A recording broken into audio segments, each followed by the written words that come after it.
Loose কানেকশনের কারণে electricity থেকে আগুনটার উৎপত্তি হয়েছে। এটা হলো প্রাথমিক আমাদের অনুসন্ধান, এবং এতে এখন পর্যন্ত কোনো রকমের অন্য কোনো ব্যক্তির কোনো সংশ্লিষ্টতা আমরা খুঁজে পাইনি। এই রিপোর্টটা আমরা রিলিজ করব। আর এট দ্য সেম টাইম আমরা দুটো ভাইটাল ভিডিও পেয়েছি, যেটা থেকে আমরা ক্লু পেয়েছি যে কিভাবে আগুনের সূত্রপাত হলো। বিশেষ করে যেই জায়গা থেকে লুজ কানেকশনের কারণে হয়েছে, যেটা আমরা ধরছি যে স্পার্কের কারণে, সেই জায়গার সেই ভিডিওটা আমরা পেয়েছি। সেটার একটা ভিডিও আমরা আশা করছি যে আমরা রিলিজ করতে পারবো। এবং এট দ্য সেম টাইম একটা কুকুর, আপনারা জানেন যে একটা কুকুর মারা গিয়েছে, হ্যাঁ, সেই কুকুরটা কিভাবে মারা গেল সেটারও আমরা একটা ভিডিও পেয়েছি। সচিবালয়ে অগ্নিকাণ্ডের ঘটনায় কোনো নাশকতা ঘটেনি, বিদ্যুতের কানেকশন লুজ ছিল, সে কারণেই অগ্নিকাণ্ডের এই ঘটনা ঘটেছে। যে তদন্ত কমিটি গঠন করা হয়েছিল সচিবালয়ে অগ্নিকাণ্ড কেন ঘটলো সেটা নিরূপণে, সেই তদন্ত কমিটির রিপোর্ট বলছে এই তথ্য। আপনার সচিবালয় আপনার রক্ষণাবেক্ষণ করবেন, আগুন লাগতেই পারে, দুষ্কা ভাষা লাগিয়ে দিয়েছে একজন। আপনার সিকিউরিটি কোথায় ছিল? কেন 5 মিনিটের মধ্যে সেখানে দমকল আসলো না? কেন আসলো না? আপনার সিকিউরিটি হয় ঘুমাইছে না বাংলা মদ খায় মাতামি করেছে? That is the answer. আসসালামু আলাইকুম ওয়া রাহমাতুল্লাহি ওয়া বারাকাতুহু। দেশ ও দেশের বাহিরে দূর দূরান্ত থেকে যারা এই মুহূর্তে ভিডিও দেখছেন তাদেরকে অনুরোধ করব দয়া করে পুরো ভিডিও সম্পূর্ণ দেখবেন। খুবই গুরুত্বপূর্ণ এবং অত্যন্ত ইম্পর্টেন্ট ভিডিও নিয়ে উপস্থিত হয়েছি আপনাদের মাঝে, প্রিয় দর্শক। সম্মানিত বন্ধুগণ, দর্শক শ্রোতা মণ্ডলী, সচিবালয়ের অগ্নিকাণ্ডের ঘটনা কোনো নাশকতা ছিল না, এটি নিতান্তই একটা দুর্ঘটনা। এরকমই উঠে এসেছে তদন্ত কমিটির রিপোর্টে।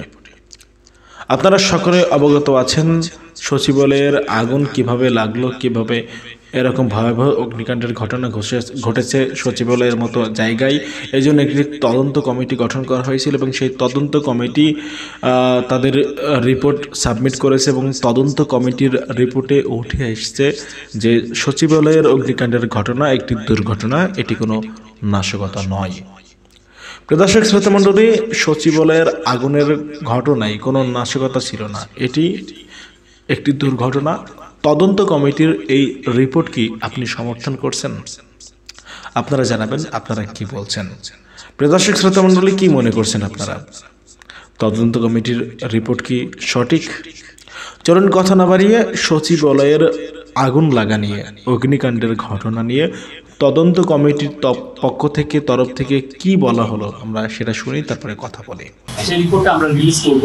আর এট দ্য সেম টাইম আমরা দুটো ভাইটাল ভিডিও পেয়েছি, যেটা থেকে আমরা ক্লু পেয়েছি যে কিভাবে আগুনের সূত্রপাত হলো। বিশেষ করে যেই জায়গা থেকে লুজ কানেকশনের কারণে হয়েছে, যেটা আমরা ধরছি যে স্পার্কের কারণে, সেই জায়গার সেই ভিডিওটা আমরা পেয়েছি। সেটার একটা ভিডিও আমরা আশা করছি যে আমরা রিলিজ করতে পারবো। এবং এট দ্য সেম টাইম একটা কুকুর, আপনারা জানেন যে একটা কুকুর মারা গিয়েছে, হ্যাঁ, সেই কুকুরটা কিভাবে মারা গেল সেটারও আমরা একটা ভিডিও পেয়েছি, আমরা ওইটাও রিলিজ করবো। আপনারা দেখবেন, আমরা দেই, আপনি দেখেন, এটা আপনারা পাবেন। আর অন্যান্য বাকি তো ওনারা বলবো। হ্যালো, আজকে ওনারা যখন কমিটি যখন তাদের ফাইনাল রিপোর্ট দেন, তার পুরো 1 ঘন্টা তাদের রিপোর্টটা শুনেছেন এবং শোনার পরে খুব অভিনন্দন জানিয়েছেন তাদের ওয়ান্ডারফুল কাজ করার জন্য।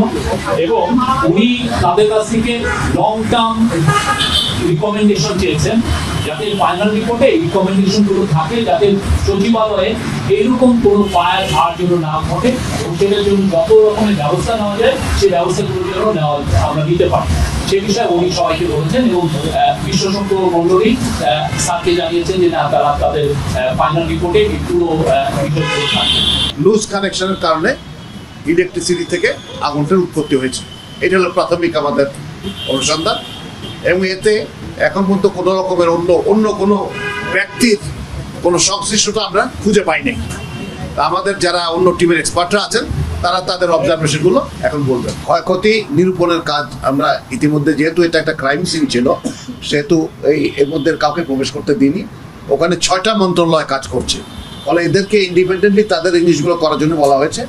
আর পিডব্লিউডির একটা টিম ইতিমধ্যে কাজ করছে ওখানে, টু ফাইন্ড আউট যে ফিজিক্যালি বিল্ডিংয়ের কী কী ক্ষতি হয়েছে আর ইন্টারনাল ক্ষতি যেগুলো হয়েছে প্রত্যেকটা মন্ত্রণালয়, সেগুলো আলাদাভাবে তৈরি করা হচ্ছে। অর্থাৎ এই মুহূর্তে আমি বলতে পারবো না ঠিক কত, এটা আশা করছি হয়তো ফাইনাল রিপোর্ট যখন সাবমিট করবো তখন হয়তো ইনশাল্লাহ বলতে পারবো। আমি ফিজিক্যালি 2বার পুরো বিল্ডিংটা উঠেছি, প্রতিটা রুমে এটা ঘুরে দেখেছি, আমরা সবাই গিয়েছি। কয়েকটা রুমে পড়েছে, কিন্তু নথি যেখানে থাকে সেখানে কিছু পড়ে নিয়ে পর্যন্ত। তারপরেও আমরা এই যে টিমকে এতদিন তো কেউ যেতে পারে নাই, আমরা এখন বলেছি যে ওনারা হয়তো কালকে বা পরশু থেকে মন্ত্রণালয়গুলো নিজেরা অডিট করা শুরু করবে। এখন একটা ক্রাইম সিন আছে, কিছু আলামতের ব্যাপার আছে, ফলে আমার মনে হয় না যে কোনো এতে অসুবিধা হবে, তবে অফকোর্স কিছু থাকতে পারে। আমি একটা সেকেন্ড বলে দিতে চাই, সরি প্লিজ। এই যে নথিগুলো রক্ষা পেয়েছে, এটা কিন্তু আমাদের ফায়ার ব্রিগেডের গুণে কৃতিত্বে। আমি রিকোয়েস্ট করবো আপনাদেরকে আমাদের ফায়ার ব্রিগেডকে একটা ধন্যবাদ জানাবেন, অন্তত হাততালি দিয়ে যারা সঠিকভাবে এটাকে করতে পেরেছে। নথি নষ্ট হয়, তেমন কোনো নথি নষ্ট হয়নি। একটা কথা উঠতে পারে যে এটা কি আসলে কেউ দূরের থেকে কিছু করলো না, আমরা গোয়েন্দা বইয়ে যেরকম পড়ি না, এরকম চিন্তা থাকে মানুষের।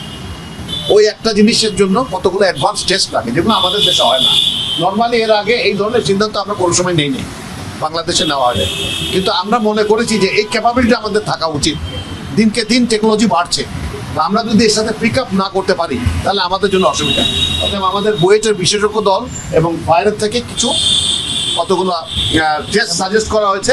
কিছু টেস্ট অলরেডি আর্মি ল্যাবে চলছে, আর কিছু আমরা সিঙ্গাপুর এবং ইন্দোনেশিয়া পাঠাবো, যাতে এগুলো আসে এবং এই টেকনোলজিগুলো যেন আসে আলটিমেটলি আমার নিজেদের ভিতরে আমরা বিল্ড ইন করতে পারি।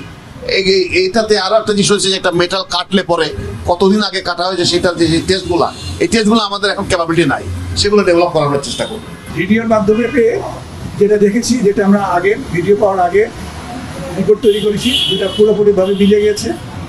আগুনের সূত্রপাতটার সময়টা 1:32 থেকে 1:39। আগুনের সূত্রপাতটা একটা নির্দিষ্ট সময় নয়, 7 মিনিট ধরে আস্তে আস্তে স্পার্কের মাধ্যমে যেই জায়গাটা আগুন লাগে সেই জায়গাটা আস্তে আস্তে হটেড হয়েছে, গরম হয়েছে। প্রথম দিকে সেখান থেকে মেল্টেড ম্যাটেরিয়াল ঘষে ঘষে পড়েছে, তারপরে এটা একসময়ে ইগনিশন টেম্পারেচারে গিয়েছে, তারপরে আগুন ধরেছে। আগুন ধরার সাথে সাথে ধোঁয়া হয়েছে এবং সেখানে আগুনের ফ্লেম তৈরি হয়েছে। ফ্লেমটা ভার্টিক্যালি উপর দিকে উঠে গেছে, আর ধোঁয়াটা সচিবালয়ের বিল্ডিংয়ের একটা টানেলের এফেক্টের কারণে পশ্চিম দিক দিয়ে পূর্ব দিকে বেরিয়ে গেছে। এটা আপাত দৃষ্টিতে মনে হয়েছে জিনিসটা দুই জায়গায়, আপাত দৃষ্টিতে দুই দিকে মনে হয়েছে। বাস্তবে সোর্স একটাই, কিন্তু বাতাসের গতি, বিল্ডিংয়ের ডিজাইনের ভিন্নতার কারণে দুই দিকে প্রবাহিত হয়েছে। এবং মোটামুটি 12 থেকে 14 মিনিটে এই মানে যে আগুনটা উৎপাদিত হয়েছে সেটা ফ্লাশ ওভার হয়েছে, এটা চূড়ান্ত আগুনে রূপায়িত হয়েছে, যেটা ভার্টিক্যালি উঠে গেছে এবং যেটা নিভানো অত্যন্ত কঠিন পর্যায়ে চলে গেছে। এই যে একটা টানেল এফেক্ট এবং এই যে ফ্লাশ ওভার হয়ে যাওয়া, যেই কারণে আগুনটা নিভাতে খুব কষ্টসাধ্য ছিল, সময় সাপেক্ষ ছিল। 6 তলার আগুনটা যখন ছড়িয়ে গেছে, 6 তলা না নিভিয়ে 7 তলায় যাওয়ার সুযোগ ছিল না, যার জন্য ফায়ার ব্রিগেডকে 6 তলা শেষ করেই 7 তলায় উঠতে হয়েছে নিরুপায় হয়ে। জীবনের নিরাপত্তা বিঘ্নিত হওয়ার ভয়ে তাদেরকে জীবনের রিস্ক নিয়েই এই কাজটা করতে হয়েছে, যার ফলে বাড়তি কিছু সময় লেগেছে। আমি মনে হয় আপাতত এটাকে থামি, যেহেতু আরও অনেক আছে।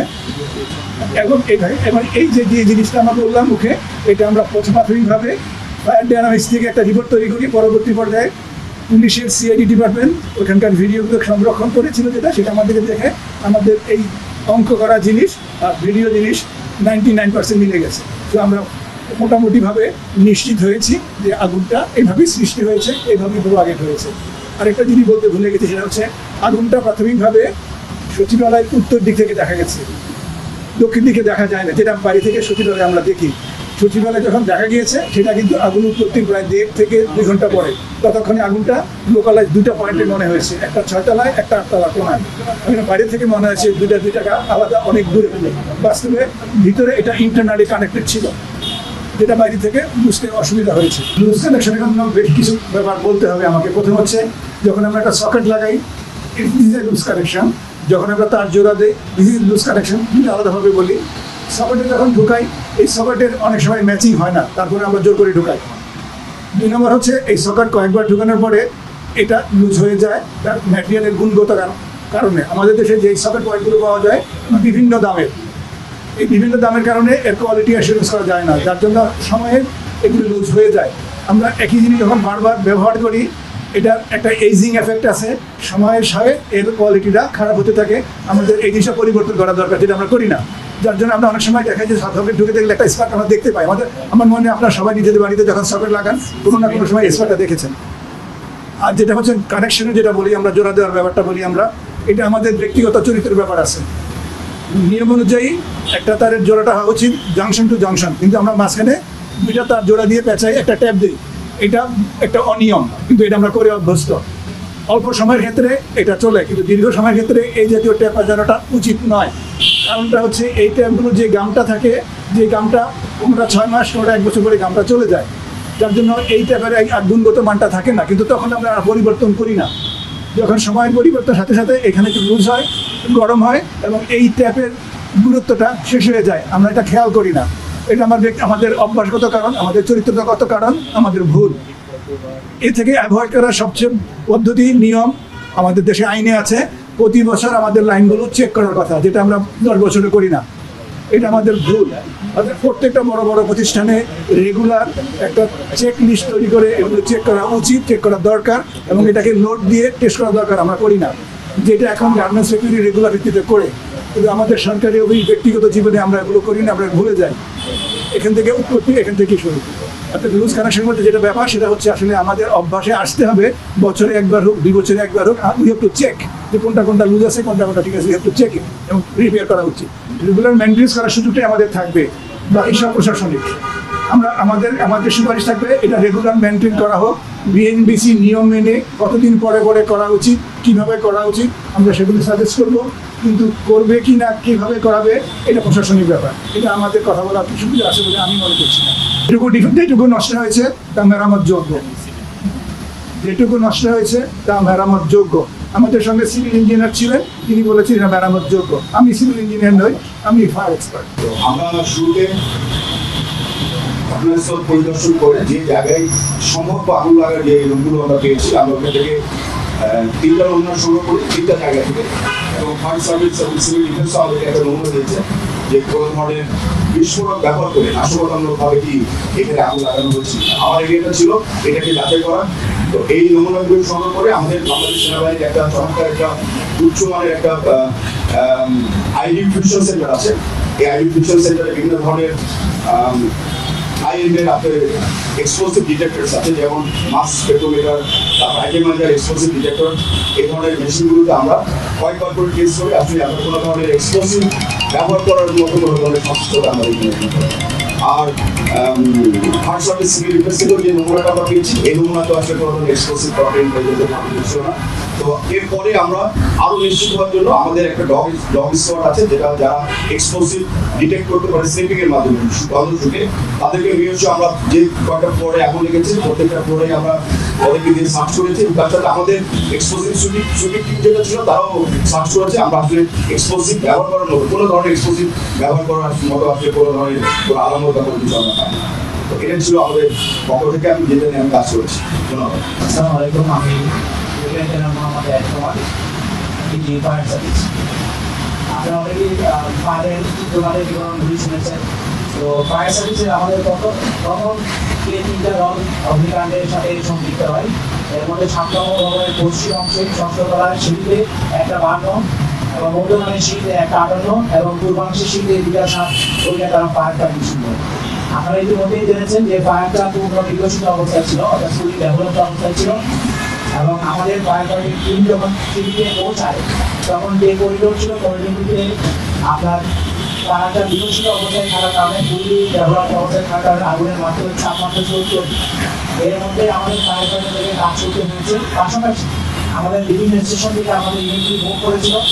এর মধ্যে স্পেশাল গাড়ি যেটাকে বলা হয়, যেগুলো উঁচু মহিযুক্ত গাড়ি, সেগুলি প্রবেশের কিছুটা সীমাবদ্ধতা ছিল। পরে আমরা উত্তর দিক থেকে দক্ষিণ দিক থেকে 2টো গাড়ি সচিবালয়ে 7 নম্বর ভবনের সামনে স্থাপন করতে সমর্থ হই। এতে আমাদের কিছুটা সময় চলে যায়। But in the meantime ওই সময়ের মধ্যে আমাদের ফায়ার ফাইটাররা ঘটনাগুলি করে সেই মধ্যে গিয়ে পানি রেলওয়ে হোস নিয়ে পানি সাপ্লাই দিয়ে তারা ফায়ার ফাইট করছিল। সচিবালয়ে অগ্নিকাণ্ডের ঘটনায় কোনো নাশকতা ঘটেনি। বিদ্যুতের কানেকশন লুজ ছিল, সে কারণেই অগ্নিকাণ্ডের এই ঘটনা ঘটেছে, যে তদন্ত কমিটি গঠন করা হয়েছিল সচিবালয়ে অগ্নিকাণ্ড কেন ঘটলো সেটা নিরূপণে, সেই তদন্ত কমিটির রিপোর্ট বলছে এ তথ্য, এবং সেই সাথে সিসিটিভি ক্যামেরা ফুটেজও প্রকাশ করা হয়েছে, এবং সেই ফুটেজেও কোনো ধরনের নাশকতা বা তৃতীয় পক্ষ এখানে অগ্নিকাণ্ডের ঘটনা ঘটিয়েছে এমন কোনো প্রমাণ মেলেনি। যদিও আমার চোখে যেটি পড়েছে, আমি এখন টেলিভিশনে প্রচারিত সিসিটিভি ক্যামেরা ফুটেজ দেখেছি সচিবালয়ে। সেই ফুটেজের মধ্যে আমরা সিসিটিভি ক্যামেরা ফুটেজে যেরকম ভাবে ডেট দেখি, টাইম দেখি, ওই ভিডিওর মধ্যে আসলে কোনো ডেট বা মানে সময় আমি উল্লেখ পাইনি। এবং সেটা শুধু আমি নই, ওই ভিডিওর নিচে যারা কমেন্ট করলেন ওই পোস্টের নিচে, তারা সবাই এই প্রশ্নটুকুই করছেন যে সিসিটিভি ক্যামেরার ফুটেজে কেন আমরা ডেট এবং তারিখ দেখতে পাচ্ছি না, যদিও সেখানে আমরা আগুন লেগেছে বা ধোঁয়া এগুলোর উপস্থিতি আমরা দেখতে পেয়েছি। এখন তার মানে এটি শুধুমাত্র একটি অগ্নিকাণ্ড, এখানে কোনো নাশকতার ঘটনা ঘটেনি। তাহলে আমরা অগ্নিকাণ্ড 1:50 শুরু হলো, বড়দিন 25 ডিসেম্বরে, সারা দিনের পরে মধ্যরাতের পরে অগ্নিকাণ্ডের ঘটনা ঘটলো। তার কয়েক ঘন্টার মধ্যেই আমরা সরকারের উপদেষ্টা আসিফ মাহমুদ সজীব ভুঁইয়া তিনি ইঙ্গিত করে বলেছেন আওয়ামী লীগের দিকে বা সাবেক প্রধানমন্ত্রী শেখ হাসিনার দিকে, তিনি ইঙ্গিত করে বলেছেন যে তাদের বিরুদ্ধে লাখ লাখ কোটি টাকার, হাজার হাজার কোটি টাকার দুর্নীতি প্রমাণ পাওয়া গেছে, নথি পাওয়া গেছে, সেই নথিগুলো বিনষ্ট করার জন্যই এই অগ্নিকাণ্ডের ঘটনা হয়েছে। তার মানে সরকারের পক্ষ থেকে তো জোরালোভাবে দাবি করা হয়েছিল যে এটি আসলে একটি নাশকতা নয়, এটি নাশকতা কোনো সাধারণ কোনো অগ্নি দুর্ঘটনা নয়, সেটি বলা হয়েছিল। তাহলে তদন্ত কমিটি কেন পায়নি সেই নাশকতার ঘটনা? দৈনিক প্রথম আলো যে খবরটি প্রকাশ করেছে তারা সচিবালয়ে অগ্নিকাণ্ডের ঘটনা নিয়ে, সেটি আমি আপনাদের সাথে শেয়ার করতে চাই। খবরটি বলছে সচিবালয়ে অগ্নিকাণ্ডের ঘটনায় কোনো ধরনের নাশকতার প্রমাণ পাওয়া যায়নি, দুর্বল বিদ্যুৎ সংযোগের কারণে আগুন লেগেছে। তদন্ত কমিটির প্রতিবেদনে, প্রাথমিক প্রতিবেদনে এমন তথ্য উঠে এসেছে। মঙ্গলবার সন্ধ্যায় প্রধান উপদেষ্টার বাসভবন যমুনার সামনে সংবাদ সম্মেলন করে এ তথ্য জানিয়েছে তদন্ত কমিটির প্রধান ও স্বরাষ্ট্র মন্ত্রণালয়ের সিনিয়র সচিব নাসিমুল গনি। তিনি বলেছেন অগ্নিকাণ্ডের ঘটনা তদন্তে বুয়েটের বিশেষজ্ঞ দল ছিল, ফায়ার সার্ভিসের বিশেষজ্ঞ দল ছিল, সেনাবাহিনীর দল ছিল এবং পুলিশের সিআইডি থেকেও কাজ করা হয়েছে। সবাই মিলে একত্রে একমত হয়েছে যে একটি লুজ কানেকশনের কারণে ইলেকট্রিসিটি থেকে আগুনের উৎপত্তি হয়েছে। এটা আমাদের প্রাথমিক অনুসন্ধান, এতে কোনো ব্যক্তির সম্পৃক্ততা খুঁজে পাইনি।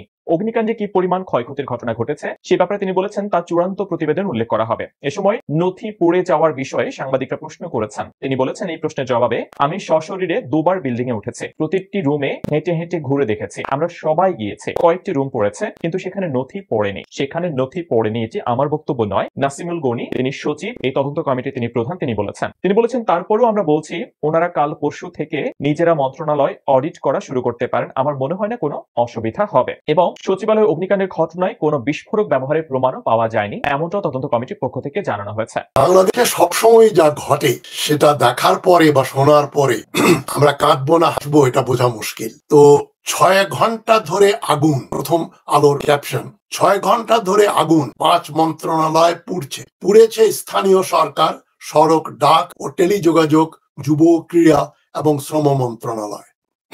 এটা আমরা খবরে দেখলাম, বিভিন্ন পত্রিকায়, প্রথম আলো, মানব জমিন, ডেইলি স্টার সবাই খবর করেছে। তবে আবার এটাও শুনতে পাচ্ছি আমরা, মানে কত রকম সুচিন্তিত বক্তব্য সরকারের পক্ষ থেকে আসছে।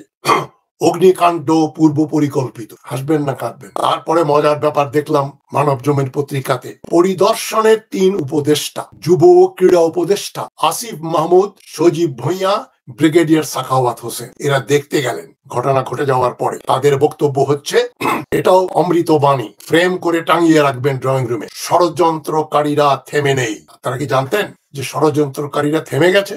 না, মন্ত্রীরা বলছেন ষড়যন্ত্রকারীরা থেমে নেই। আবার আরেক উপদেষ্টা বললেন তাদের বিন্দু মাত্র ছাড় দেয়া হবে না। আবার আসিফ মাহমুদ, ক্রীড়া উপদেষ্টা, যুব ক্রীড়া, ব্রিগেডিয়ার সাখাওয়াতকে বললেন আমাদের সব শেষ হয়ে গেছে। তারপরে খবরে দেখলাম, ওখানেই দেখলাম ব্রিগেডিয়ার সাখাওয়াত আবার সেই যুব ক্রীড়া উপদেষ্টা আসিফ মাহমুদকে সান্ত্বনা দিলেন যে আল্লাহর মাল আল্লাহ নিয়ে গেছে। মনে আছে একবার বিএনপির এক হোম মিনিস্টার বলেছিলেন, air vice marshal Altaf Hossain মারা যাওয়ার পরে, কি জন্য মারা গেল? আল্লাহর মাল আল্লাহ নিয়ে গেছে। এখন সাখাওয়াত হোসেন সাহেব ওইভাবেই বোধহয় উপদেষ্টাকে সান্ত্বনা দিলেন, আল্লাহর মাল আল্লাহ নিয়ে গেছে, চিন্তা করে কি হবে। কিন্তু এখন প্রশ্ন হচ্ছে, অগ্নিকাণ্ড পূর্ব পরিকল্পিত, এটা রকেট সায়েন্স নয়। সবাই জানে, ঘটনা দেখে বুঝতে পেরেছে যে একসঙ্গে 2-3 জায়গায় আগুনের বিস্তার, তো পূর্ব পরিকল্পিত নয় এবং এই ব্যাপারে কঠোর ব্যবস্থা গ্রহণ করা হবে। এগুলো দিয়ে তো আর ওই যে শাক দিয়ে মাছ ঢাকা যায় না, যে জন্য আমি টাইটেল করেছি কোমর ভাঙা সরকার, একেবারেই তাদের কোমরটা ভেঙে গেছে, কি চমৎকার অবস্থা। সুতরাং সব শেষ, এটাই হচ্ছে আসল ব্যাপার। সব শেষ বলতে আমি মন্ত্রণালয়ের ফাইলপত্র পুরে শেষ হয়ে গেছে সেটাই শুধু নয়, মানে আমরা এখানে সব শেষ বলতে বলতে বুঝতে পারি যে কোমরভাঙা সরকারের শাসন করার, দেশ শাসন করার যে সক্ষমতা বলে আমরা ধারণা করেছিলাম সেটা শেষ হয়ে গেছে। এদের প্রতি আর কোনো কিছু আশা করা যায় না। কিন্তু বিপদ তো ওইটাই, কাকে আনবেন? ইউনূস সরকারকে সরাবেন, কি দিয়ে সরাবেন? সরানোর জিনিসও নেই, সব শেষ হয়ে গেছে। নতুন করে যে কিছু বানাবেন সে উপায়ও তো নেই, কেননা সর্বত্রই এক ধরনের যেটাকে বলা হয় ক্রিমিনাল নেগলিজেন্স, মানে মানুষের এই যে কর্তব্যহীনতা, কোনো কিছু করার ব্যবস্থা গ্রহণ করার যে অবহেলা, যে অবহেলাটা হচ্ছে একটা ক্রিমিনাল অবহেলা, যেটা একজন মানে দুষ্কৃতিকারী যা করতে পারে সেই অবহেলাটাকে বলা হয় ক্রাইম, ক্রিমিনাল নেগলিজেন্স। মানে এই যে অবহেলা, এটা কিন্তু একটা অপরাধ, এবং এই জন্য প্রথমেই টানতে হবে, প্রধান হচ্ছেন সরকারের প্রধান ডক্টর ইউনূস। পৃথিবীতে নজির রয়েছে এই ধরনের কোনো ঘটনা ঘটলে যে মন্ত্রণালয়ে আগুন গিয়ে ধরেছে, নষ্ট হয়ে পুড়ে শেষ হয়ে গেছে, এবং প্রধান উপদেষ্টা মানে প্রধানমন্ত্রী তার তো পদত্যাগ করার কথা। কি লজ্জা, কি পরিতাপের বিষয় যে সেক্রেটারিয়েট বিল্ডিং এ এত ফাইল রয়েছে। হাসিনার ডিজিটাল বাংলাদেশে এখনো কাগজের ব্যবহার হয়, ফাইল কাগজে ভর্তি করে করে টেবিলে রাখা হয়েছে, আলমারিতে রাখা হয়েছে। সেখানে আগুন লাগতে পারে, আগুন লাগার জন্য ওয়ার্নিং থাকবে, সঙ্গে সঙ্গে মানে আগুন ধোঁয়া বেরোনোর 3 সেকেন্ডের ভেতরেই নিকটস্থ ফায়ার ডিপার্টমেন্টে অ্যালার্ম বাজবে, তারা সঙ্গে সঙ্গে চলে আসবেন। এই 4-5টা মন্ত্রণালয়ের সবকিছু পুড়ে শেষ হতে তো সময় লেগেছে, সে ব্যবস্থাও সরকার গ্রহণ করতে পারে না। দ্বিতীয়ত যে প্রশ্নটা এখানে না করলেই নয়, সরকারের এত আর্মি, পুলিশ, বিজিবি, আনসার বাহিনী, সেক্রেটারিয়েট বিল্ডিং কত বড়? 10 তলা বোধহয়। এই 10 তলায় প্রতি তলায় যদি 4-5 জন করে রাইফেলধারী সেন্ট্রি দিতেন, তাদের 8 ঘন্টা করে ডিউটি দিতেন, 24 ঘন্টায় 3 ব্যাচ পাহারা দেবে, অটোমেটিক রাইফেল হাতে, লাইট থাকবে, ডিটেক্টর থাকবে, সবকিছু থাকবে, ওইখানে মানুষ গেল কি করে? এবং কেন এই ঘটনাগুলো ঘটলো? ওই মন্ত্রণালয়ে কারা সেদিন রাত্রে ছিল, গেল কি করে কেউ? এই তথ্য জানা যায় না। একটা কাগজে দেখলাম ওখানকে যে পাহারাদার ছিল সে দেশি মদ খেয়ে নাকি মাতাল হয়ে পড়েছিল। এগুলো তো আমরা খবরে দেখলে তো আমরা ওইটা নিয়ে তো মন্তব্য করার কিছু নেই। মন্তব্য হচ্ছে এই সরকার কোমর ভাঙা, এইটাই হচ্ছে আসল চিত্র। এই কোমর ভাঙা সরকার বজরা আটুনি ফসকা গেরো বলে একটা কথা আছে না? চারদিকে সেনাবাহিনী নামিয়েছেন, এটা করেছেন, সেটা করেছেন, এই করব সেই করব। আর যেটা আমি কালকেও বলেছি, পরশুদিনও বলেছি, শাস্তি দিচ্ছেন কার? কারো গলায় জুতার মালা দিয়ে ঘুরিয়েছে, সঙ্গে সঙ্গে 5 জনকে গ্রেপ্তার। কি তৎপর সরকারি তৎপরতা! এটা রিপিটেশন হলেও আমি বলছি, যদি আমরা দেখতাম যে বিচারকগুলো হাসিনা নির্বাচন শুদ্ধ করেছে, যে বিচারকরা লোকজনকে মিথ্যা মামলা দিয়ে ফাঁসি দিয়েছে, নিজামুল হক স্কাইপ কেলেঙ্কারি করেছে, তাদের ব্যাপারে কিন্তু সরকার একেবারে মুখে কি বলে ছিপি দিয়ে বন্ধ হয়ে বসে আছে, কোনো তৎপরতা নেই। মামলা মোকদ্দমা খারিজ করার ব্যাপারে কোনো তৎপরতা নেই। যে লোকগুলো অপরাধী তাদের ধরে বিচার করার কোনো তৎপরতা নেই। আর তারা বলছে আমরা খুব তৎপর। এখন যেটা খবরের আরেকটা অংশ খুব আমাকে বিনোদন দিয়েছে, যে এখন মানে আমরা শুনছি সব কিছু শেষ, এখন খবরে দেখলাম সেক্রেটারিয়েটে কঠোর নিরাপত্তা ব্যবস্থা কায়েম করা হয়েছে। মানে এখন একটা পাখিও যেতে পারবে না। মানে হাসবেন না কাঁদবেন। তবে কিছু বিনোদনের জন্য আলোচনা করছি আপনাদের কাছে। আমি আদৌ এর কোনো সমাধান আমার কাছে নাই। যে সমাধান আমার কাছে আছে সেটা হচ্ছে মায়ের উপর ওষুধ নাই। মায়ের উপর ওষুধ নাই হচ্ছে আমার একমাত্র সমাধান, যেটা আমি হাসিনা উৎখাতের ব্যাপারে বলেছিলাম, লগি বৈঠা লাগবে, গণভবন দখল করতে হবে। এর কোনো ব্যতিক্রমী ফর্মুলা আমার জানা ছিল না, এখনো নাই। আপনার সচিবালয় আপনার রক্ষণাবেক্ষণ করবেন, আগুন লাগতেই পারে, দুষ্কার ভাষা লাগিয়ে দিছে একজন। আপনার সিকিউরিটি কোথায় ছিল? কেন 5 মিনিটের মধ্যে সেখানে দমকল আসলো না? কেন আসলো না? মানে সিকিউরিটি হয় ঘুমাইছে না বাংলা মদ খায় মাতামি করেছে? That is the answer. Never blame to others. If you can do that, you say I can do that, I am very sorry about it. But when আপনি দেখছেন যে কেউ করেছে, আরোগ্য দোষ দিয়া পার পাবেন না। এটি ইতিহাসেই থাকবে। আপনারা ঘুমাইছিলেন আর সচিবালয় লুট হয়েছে। আপনাদেরকে এই জন্য অ্যাডভাইজার বানানো হয়নি। অ্যাকশন নেওয়া উচিত। কেন সচিবালয় অরক্ষিত থাকবে? সচিবালয়ে আগুন নিয়ে নানান গুঞ্জন উঠেছে। অনেকে বলছে দুর্নীতি ঢাকার চেষ্টা হতে পারে, কেউ কেউ বলছে দুর্ঘটনা। বিষয়টিকে আপনি কিভাবে মূল্যায়ন করবেন? এর আগে বাইরে থেকে লোকজন এসে শাহবাগ চত্বরে সবাই হাজির হয়েছে। তখনও কিন্তু আমাদের সমস্ত গোয়েন্দা বাহিনী, অন্যান্য অ্যাক্টিভ বাহিনী সবাই মজুদ ছিল। যাত্রাবাড়ি যখন ক্রস করেছে সবাই, ওনারা ওইখান থেকে কেন ফিরিয়ে দিল না? এইটার একটা আমার প্রশ্ন। এটা ভুল হইতেই পারে। যখন দেখছে নানাবিধ ভাবে সরকারকে আক্রমণ করতেছে, আমি অত্যন্ত দুঃখিত। কিছু উপদেষ্টাদের বক্তব্যে আমি মর্মাহত। কেননা এখানে যারা জড়িত তাদের বিরুদ্ধে না যেয়ে সবাই পলিটিক্যাল বক্তব্য দেওয়া শুরু করেছে। তাহলে তো সুযোগ পাবেই। আমি কারো পার্টির নাম বলতেছি না, এক একবার এক এক পার্টির কথা শুনি, কতটুকু সত্য আমি জানি না। কাউকে দেশ ছাড়া করবে, কাউকে পলিটিক্যাল ছাড়া করবে। আসলে এগুলা পলিটিক্যাল বক্তব্য। পতিত সরকার জামাতকে নিষিদ্ধ করেছে, যে জামাত এখন একটি পার্টি। তো এই জাতীয় কথাবার্তা বলে শুধু মাঠ গরম করা যায়, রেজাল্ট পাওয়া যায় না। যখনই দেখছে বিভিন্ন অর্গানাইজেশন শাহবাগে আসে, সচিবালয় যায়, ওনারা কি কোনো অ্যাকশন নিয়েছে? আমার তো মনে হয় না। আমাদের যখন স্বাধীনতা লাভ করেছে তখন আমাদের সেনাবাহিনী ক্ষুদ্র ছিল, বিমান বাহিনী ক্ষুদ্র ছিল, নৌবাহিনী ক্ষুদ্র ছিল, পুলিশ বাহিনী ছিল, র্যাব তো ছিল না। অন্যান্য সদর এনএসআই বলেন, সিআইডি বলেন, ডিবি বলেন, এখন তো সবাই মজবুত আছে। সবাই যদি অ্যাক্টিভ থাকে, সবাই যদি কান খোলা রাখে, তাহলে তো এগুলা বাধা দেওয়া কোনো সমস্যাই মনে করি না আমি। তাহলে এখানে মনে কোথাও কমতি আছে বা চিন্তার অভাব আছে।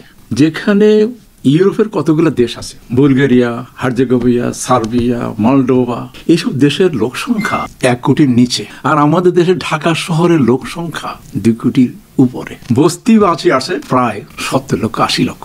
আপনার পপুলেশন অনুযায়ী পুরো জিনিসটাকে অ্যাড্রেস করতে হবে, চিন্তা ভাবনা করতে হবে। গতানুগতিক ভাবে ডিসিশন নিয়ে আবার আহ্বান জানালে কোনো কাজ হবে না। কয়দিন আগেই কড়াই লাগছে। কড়াইলে কেন লাগছে আমরা তো পেপারে দেখিনি, শুধু আগুনটা লাগছে। 10-20টা ফায়ার ব্রিগেড আসছে। এখন যেহেতু আমরা কেউ এখানে উপস্থিত ছিলাম না, প্রায় 2টার সময় তারপরে হয়ে গেছে। কেউ লাগিয়ে দিয়ে যেতে পারে, কেউ পরে লাগাতে পারে। কিন্তু আমার প্রশ্ন হলো, সচিবালয় হলো বাংলাদেশের অ্যাডমিনিস্ট্রেশন কেন্দ্রবিন্দু, যেখান থেকে সমস্ত ডিসিশন বাংলাদেশ চলে। সেটা এত অরক্ষিত থাকবে কেন? যদি শুনছি 7 তলা কি 8 তলায় আপনার আগুন লেগেছে, আশেপাশে তো খুব আশেপাশেই তো আমাদের ফায়ার ব্রিগেড আছে, ওইখান থেকে যেতে মাত্র 5 মিনিট লাগে। তো সচিবালয়ে যারা প্রহরে ছিল সম্ভবত তারা ঘুমিয়েছিল। তাহলে আমাদের অ্যাডমিনিস্ট্রেশন সিকিউরিটির ব্যাপারে কোন রকম গায়ে সারা দোষে সিকিউরিটি রাখছে। আপনার যেখানে দেশের রাজধানীতে 2 কোটি লোকের লোক, 60-70 লক্ষের বস্তিবাসীর লোক, সেখানে একজন হোম মিনিস্টার দিয়ে চলে না। সম্মানিত বন্ধুগণ, দর্শক শ্রোতা মণ্ডলী, আপনারা দেখতে পারলেন না। ব্যক্তিগত মতামত অবশ্যই কমেন্ট করবেন, কমেন্টে আপনাদের মতামত জানাবেন। আপনারা কি বলতে চান? তদন্ত কমিটির এই প্রতিবেদনে যেটি উঠে এসেছে, তারা যেটি দাবি করছে যে সচিবালয়ের আগুন বা দুর্ঘটনা, এটি কোনো নাশকতা নয়, সচিবালয়ে কেউ আগুন লাগায়নি, এটি শক সার্কিটের মাধ্যমে হয়েছে। তো এইটা কি আপনারা সমর্থন করছেন?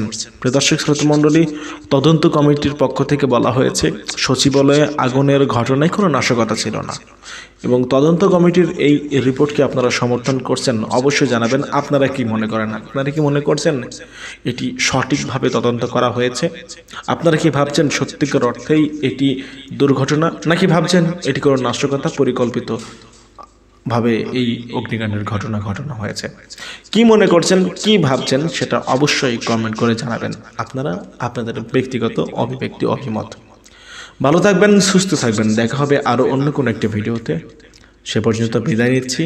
আজকের মতো এখানে এই পর্যন্তই। আল্লাহ হাফেজ। আসসালামু আলাইকুম ওয়া রাহমাতুল্লাহি ওয়া বারাকাতুহু।